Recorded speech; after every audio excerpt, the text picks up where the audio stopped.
Olá, o meu nome é Rui Félix e venho ensinar-vos a cozer massa trófie. Não sabem o que é massa trófie? Muito bem, agora venham comigo. Antes de passarmos à cozedura da massa trófie, há uma série de indicações que eu vos queria dar acerca da sua confecção. Indicações estas muito importantes e que vão ver que vos vai ajudar ao longo de todo este processo. Em primeiro lugar, escolher a fonte de calor que vai ser utilizada para a confecção desta massa. Neste caso, vamos utilizar um fogão a gás, neste caso o gás butano, não gás de cidade, apesar do gás estar caríssimo, e vamos, por assim dizer, dar então início a esta confecção. Portanto, podem, se utilizarem um fogão a gás, se tiverem um isqueiro, piezoelétrico, por favor, estejam à vontade. Eu vou utilizar um fósforo, um fósforozito, para ligar o fogão. Ora bem, temos o fogão ligado.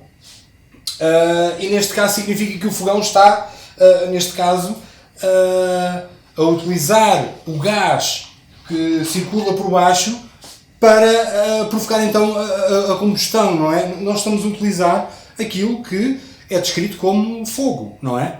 E o fogo, como elemento, poderemos considerá-lo um elemento gasoso, já que neste caso são moléculas de gás, butano, que são por ação de uma fonte de combustível, neste caso foi o fósforo que eu utilizei, portanto entra em combustão e dá assim início à transferência de calor.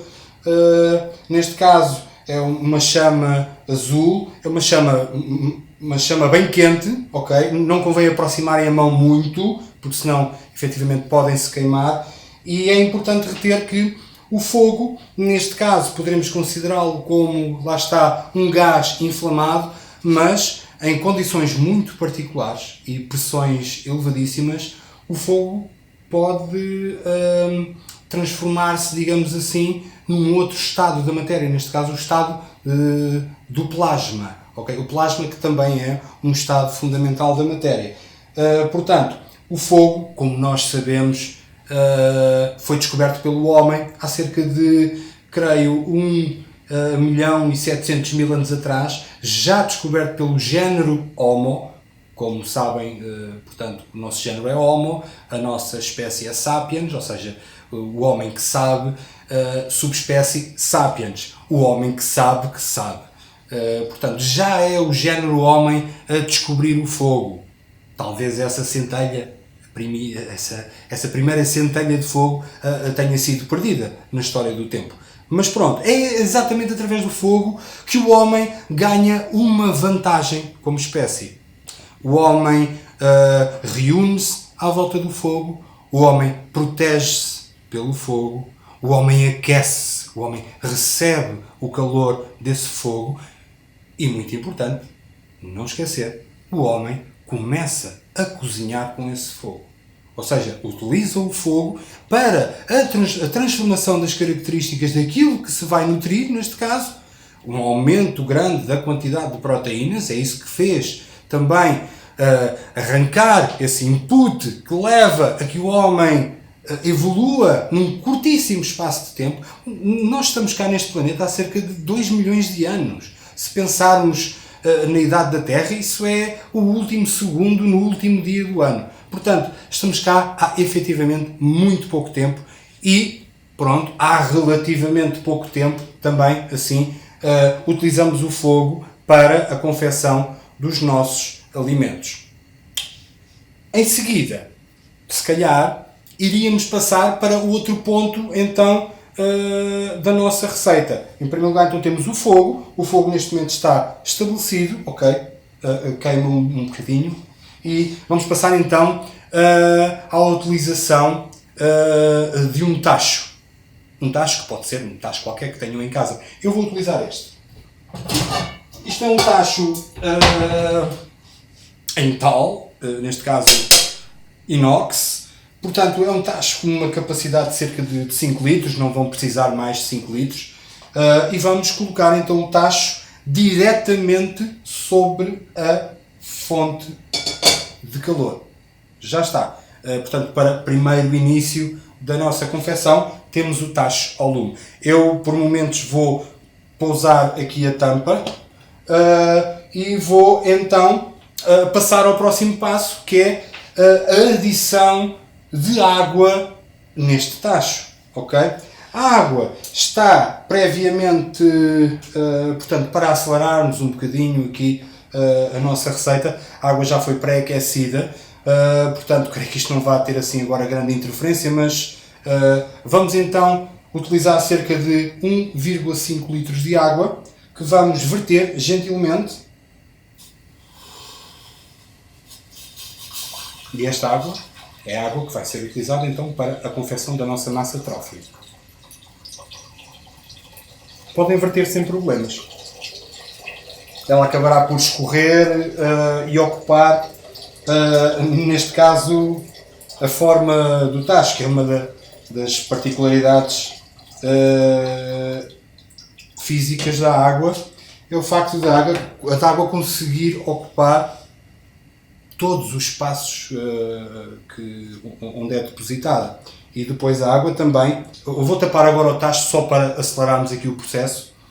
Esta água é também, se pensarmos, o caldo, digamos assim, para a origem da vida, porque a água, sendo constituída por duas moléculas de hidrogênio e uma molécula de oxigênio, átomos e moléculas que todos nós conhecemos, não é? Se bem que não podemos mexer, não é, nessas moléculas, mas sabemos que a constituição da água é então duas moléculas de hidrogênio para uma de oxigênio, e é esta combinação, é esta molécula que permite e que favorece as reações químicas, neste caso em meio aquoso. Ou seja, a água potencia a ocorrência destas reações químicas e terão sido, também há muitos milhões de anos, terão sido estas reações químicas muito primordiais que deram origem à formação de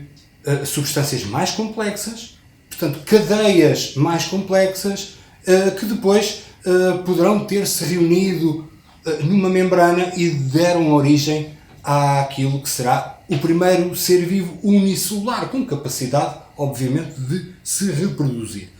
A água, quando falamos na água que utilizamos então para o fabrico da nossa massa trófia, falamos de uma água, lá está, no estado líquido. E é muito importante este estado líquido. É muito importante este estado líquido porque no nosso sistema solar, embora saibamos neste momento que existe água na Lua, que existe água em Marte, que existe água noutros planetas, sabemos que em nenhum deles até agora foi encontrada água no estado líquido. Água no estado líquido, portanto, se pensarmos no Sol como a nossa fonte de calor central, portanto, o motor de todo o nosso sistema solar, a água só ocorre naquilo que chamamos a faixa da possível ocorrência de vida. A água líquida só ocorre a cerca de 150 milhões de quilómetros do Sol. Ok? E a 150 milhões de quilómetros é exatamente a distância que nós estamos. A água, face às diferenças de temperatura e de pressão, tem uma oportunidade para ser líquida no planeta Terra. Portanto, é esta água que nós utilizamos e é esta água, neste caso, que aguardamos pacientemente. Eu vou só verificar que entre em ebulição, que num estado normal a água entra em ebulição a cerca de 100 graus. Isto se pensarmos que estamos ao nível médio das águas do mar, ou seja, a cerca de 1 atmosfera. Esta água irá ferver a 100 graus, o mesmo não acontece se pensarem, por exemplo, na montanha mais alta do mundo, nas montanhas mais altas do mundo. Por exemplo, os Himalaias. Nos Himalaias, se fizéssemos esta experiência de cozer massa trófia no cimo do K2, não iria ferver a 100 graus. iria ferver a cerca de 94, 95 graus. Não tenho bem presente agora os números exatos, mas no cimo do Everest até a pressão atmosférica é muito mais pequena do que a pressão que nós sentimos ao nível das águas do mar. Eu vou só confirmar. Neste momento apresentam umas bolhinhas, que é um fenómeno também, portanto, é uma cavitação. A água está a começar a cavitar no fundo do tacho e estará prestes a ser utilizada para a confecção da nossa massa. Ora bem, como está confirmado, temos a água em ebulição. E esta água em ebulição, então, encontra-se exatamente a 100 graus e não vamos perder mais tempo. Vamos falar do próximo ingrediente. Neste caso, o sal. O sal, o comum sal, o que toda a gente sabe o que é o sal, é, no fundo, uma molécula que se organiza num sistema cúbico. Portanto, os seus átomozinhos compõem uma forma geométrica de um cubo, cuja coordenação dos seus átomos é nomeadamente o sódio e o cloro, ou seja, cloreto de sódio. O sal é cloreto de sódio. Este sal que nós vamos utilizar hoje, por minha sugestão, se bem que vos vou mostrar e passo desde já a isso, mostrar o sal que eu escolhi então para fazermos esta massa trófia, temos então estes 3 sais, que neste caso vêm da Islândia. Este é um sal de lava, é muito bom, sobretudo para pratos de carne. Este é um sal de musgo, muito bom para peixe grelhado. Sugiro. Este sal que está aqui, portanto, é um Grey Lava Salt. Portanto, é um sal que é enriquecido com basalto da Islândia. A posteriori podem também utilizar outro tipo de sal qualquer, como por exemplo um sal aromático, neste caso aromatizado com ervas, com alecrim, com sálvia, orégãos, muito bom para saladas e também para a cozedura de alguns alimentos, como neste caso a massa trófia. Também sugiro. Por fim, então, o sal selecionado para este prato hoje vai ser exatamente o sal dos Himalaias. Este sal resulta exatamente de todo esse grande processo tectónico que levou a que uma microplaca, neste caso a microplaca indiana, tivesse migrado até à placa euroasiática e com ela colidido. É desta colisão que se formam os Himalaias. Neste caso, esta formação de sal remonta exatamente ao tempo em que ainda não haveria a montanha. Portanto, este sal encontra-se mineralizado dentro dos próprios Himalaias. Este sal é um sal que podem encontrar em casas da especialidade, neste caso especialidade em sal, embora com um período de validade muito limitado. Este sal, geologicamente, creio que deverá ter sido formado ao longo de, posso estar a errar, mas ao longo de 200 e poucos milhões de anos, demorou este sal a cristalizar-se. Ora bem, estas embalagens hoje são vendidas com um prazo de validade de 1 mês. Portanto, tenham muito cuidado com a utilização deste sal. Como é que nós vamos então usar este sal na confecção da massa trófia? Em primeiro lugar, eu vou poisar aqui o sal muito gentilmente, que é um sal muito resistente e precisa de muita atenção, e depois vamos utilizar uma faca convém que esteja muito afiada, e esta faca, por ação mecânica, em movimentos verticais, vai exatamente desgastar aqui o nosso sal. Vamos desgastar o sal. Tenham cuidado com a lâmina, porque a lâmina tem que ser bem afiada, portanto não colocar os dedos à frente da lâmina. Portanto, por ação mecânica, vemos o sal a desfazer-se, portanto, deste bloco, e creio que será mais ou menos esta quantidade de sal que vamos utilizar. Outra curiosidade muito interessante acerca do sal é exatamente a palavra, que creio que já todos devem ter ouvido e sabem muito bem o que é que essa palavra significa, que é a palavra salário. palavra salário exatamente deriva do sal, do latim salarium, ou seja, nessa antiguidade remota é exatamente o salarium é representativo de um pagamento em géneros a um trabalhador. Portanto, não havendo ainda moeda, esse pagamento era feito então por sal. Portanto, fruto do seu trabalho, o trabalhador receberia uma certa quantidade de sal para então ser pago pelo seu trabalho. Hoje em dia é ligeiramente diferente. O salário de hoje em dia não é pago em sal. Hoje em dia recebemos dinheiro como recompensa ou outra coisa pela prestação dos nossos serviços. Por acaso eu vou receber cerca de 1.750 euros para fazer este serviço. Não me vão pagar em sal, embora eu não me importasse, uma pequena parte, se fosse em sal também não me importaria. Mas, neste caso, os ordenados são pagos em dinheiro. E é com esse dinheiro que podemos então comprar sal. Neste caso, todo este sal que vamos utilizar então na nossa receita. Temos então o sal dos Himalaias, cerca de 20%. Temos depois aqui então o sal aromatizado, cerca de 15% também. E depois os restantes serão divididos então pelos diversos sais que eu por acaso tive muita sorte em arranjar. Então, da Islândia, os sais derivados de lava, o sal de musgo e depois o outro sal vulcânico. Portanto, será esta a quantidade que vamos utilizar e que vamos colocar na água que está em ebulição. Posso meter? Que vamos utilizar na água que está em ebulição. Para isso, muito cuidado. Vamos levantar a tampa. Está mesmo a ferver. Vamos levantar a tampa. Vou só ajustar aqui a nossa temperatura. E vou então colocar o sal na água em ebulição, portanto na nossa água a 100 graus. Podem colocar o sal como vocês quiserem, eu só estou aqui a tentar colocar o sal de uma forma que não faça muito lixo.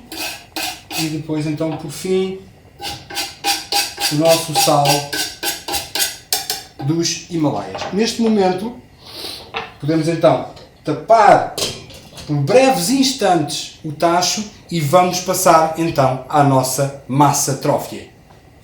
A nossa massa trófia, então, uma massa constituída única e exclusivamente por sémula de trigo e uma percentagem de água. E, por exemplo, do trigo, também podemos falar um bocadinho do trigo. O trigo que foi tão importante para o início da sedentarização do homem, há cerca de 10 mil anos atrás, no crescente fértil, neste caso Médio Oriente, exatamente onde o homem,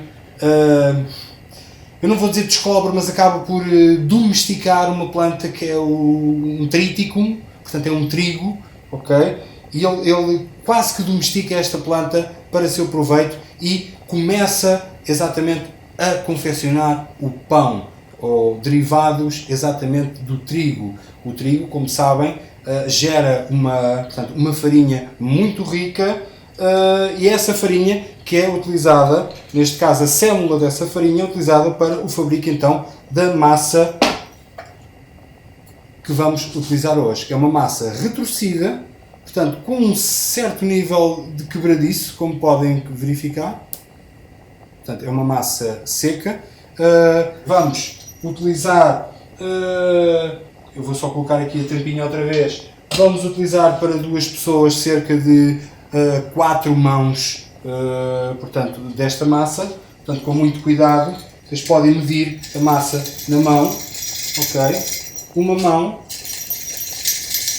2 mãos, isto significa massa para uma pessoa, e depois, portanto, mais uma machinha, a minha avózinha dizia uma machinha, mais uma machinha de massa, ok?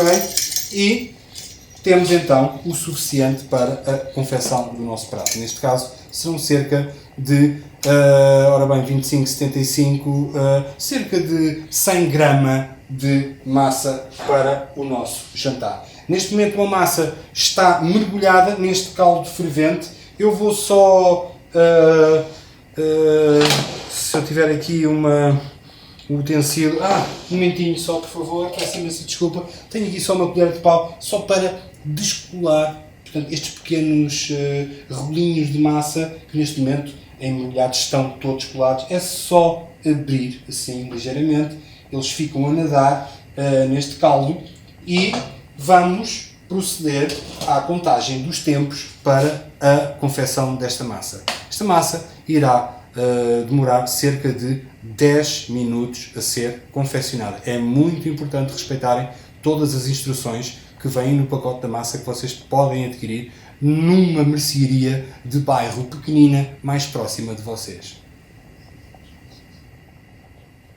E enquanto a massa cose, 2 sonetos de amor de Luís Vaz de Camões. Transforma-se o amador na coisa amada, por virtude do muito imaginar. Não tenho logo mais que desejar, pois em mim tenho a parte desejada. Se nela está a minha alma transformada, que mais deseja o corpo de alcançar? Em si somente pode descansar, pois consigo tal alma está aliada. Mas esta linda e pura semideia, que como um acidente em seu sujeito, assim com a alma minha se conforma, está no pensamento da ideia, e o vivo e puro amor de que sou feito, com a matéria simples busca a forma. Passo por meus trabalhos tão isento de sentimento grande nem pequeno, que só por a vontade com que peno me fica amor devendo mais tormento. Mas vai-me amor matando, tanto atento, temperando a triaga com o veneno, que do penar a ordem desordeno, porque não me consento sem sofrimento.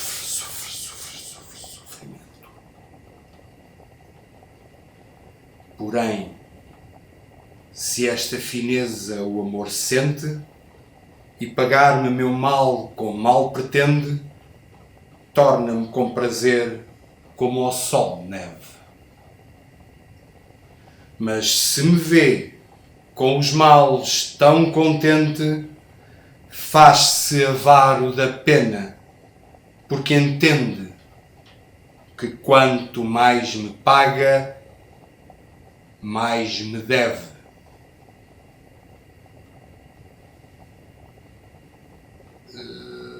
Eu acho que vou repetir. Transforma-se o amador na coisa amada. Por virtude do muito imaginar, não tenho logo mais que desejar, pois em mim tenho a parte desejada. Se nela está a minha alma transformada, que mais deseja o corpo de alcançar? Em si somente pode descansar, pois consigo tal alma está liada.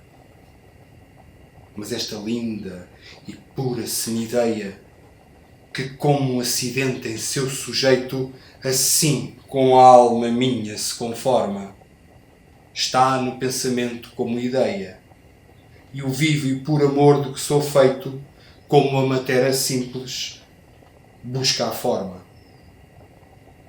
Passo por meus trabalhos tão isento de sentimento grande nem pequeno, que só por a vontade com que peno me fica o amor devendo mais tormento. Mas vai-me amor matando, tanto atento, temperando a triaga com o veneno, que do penar a ordem desordeno, porque não me consento o sofrimento. Porém, se esta fineza o amor sente, e pagar-me meu mal com mal pretende, torna-me com prazer como ao sol neve. Mas se me vê com os males tão contente, faz-se avaro da pena, porque entende que quanto mais me paga, mais me deve. Se calhar li outra vez. transforma-se o amador na coisa amada. Por virtude do muito imaginar, não tenho mais logo que desejar, pois em mim tenho a parte desejada. Se nela está a minha alma transformada, que mais deseja o corpo de alcançar? Em si somente pode descansar, pois consigo tal alma está aliada. Mas esta linda e pura semi-ideia, que como um acidente em seu sujeito, assim com a minha alma se conforma, está no pensamento como ideia, e o vivo e puro amor de que sou feito, como a matéria simples, busca a forma. Passo por meus trabalhos tão isento de sentimento grande, nem pequeno, que só por a vontade com que peno me fica o amor devendo mais tormento. Mas vai-me o amor matando tanto atento, temperando a triaga com o veneno, que do penar assim desordeno, porque não me consento o sofrimento. Porém, se esta fineza o amor sente, e pagar o meu mal com mal pretende, tornar-me com prazer como ao sol, neve. Mas se me vê com os males tão contente, faz-se avar da pena, porque entende que quanto mais me paga, mais me deve. E este vou repeti-lo, porque meti uma grande bucha aqui no meio. Passo por meus trabalhos tão isento de sentimento grande, nem pequeno, que só por amor à vontade com que peno, me fica amor devendo mais tormento. Mas vai-me amor matando tanto a tempo, temperando a triaga com o veneno, que do penar a ordem desordeno, porque não me consento o sofrimento. Porém, se esta fineza o amor sente, e pagar-me meu mal com mal pretende, torna-me com prazer, como ao sol, neve. Mas se me vê com os males tão contente, faz-se avaro da pena, porque entende que quanto mais me paga... Tivemos um problema técnico, tivemos um problema de falta de bateria. A massa está prontíssima, mas faço questão de acabar o poema. Mais me deve.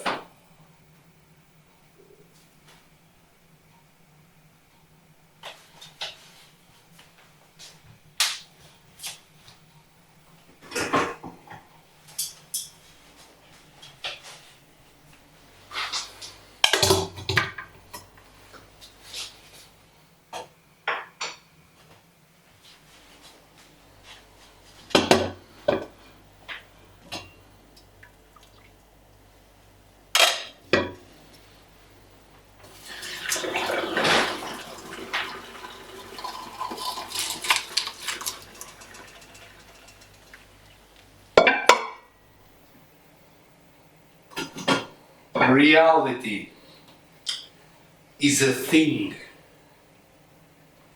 What you see, it's not what I get. We are builders of our own reality.